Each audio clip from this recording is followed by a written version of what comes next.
Suratul Alaq, surawol 99 ha Qur'anu, ayaje magol 19. Joyi arandeje maje wahayu fuɗɗori. Inde magol ho'ama ibgwe aya ɗiɗaba. Ngol ɗo nodda nulaaɗo ha jangugo e ɗo wadda hala andal e waweki andineki nema Allah dow yimɓe. Ngol ɗo hulnira ƴaggiɓe yeddoɓe Allah e fewnoɓe gonga satugo yangada. Suratul Alaq.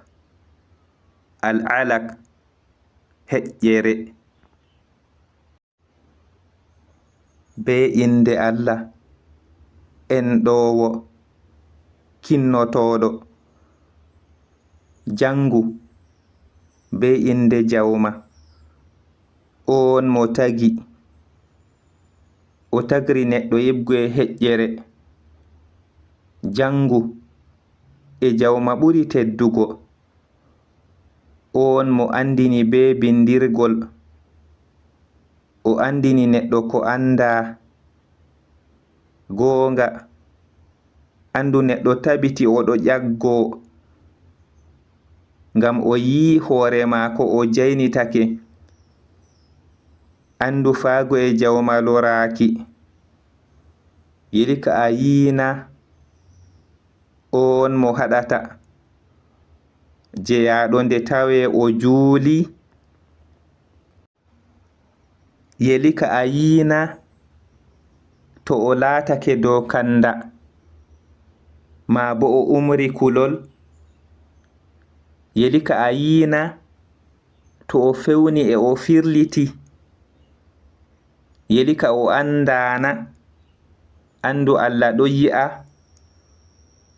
Nanon fi tabiti to hempiɗayi tabiti min dasiran tintinol. Tintinol pewowol boofungol. Nden yo o ƴowna moɓorde maako. Sese min ewnan zabbaninko en. Nanon fi ta ɗotan mo e sujudu e ɓada. Ƴaggo ƴatta keerol. Tintinol gaasa tiinde. Zabbaninko en malaika en yerɓoɓe heferɓe nder yiite jahannama.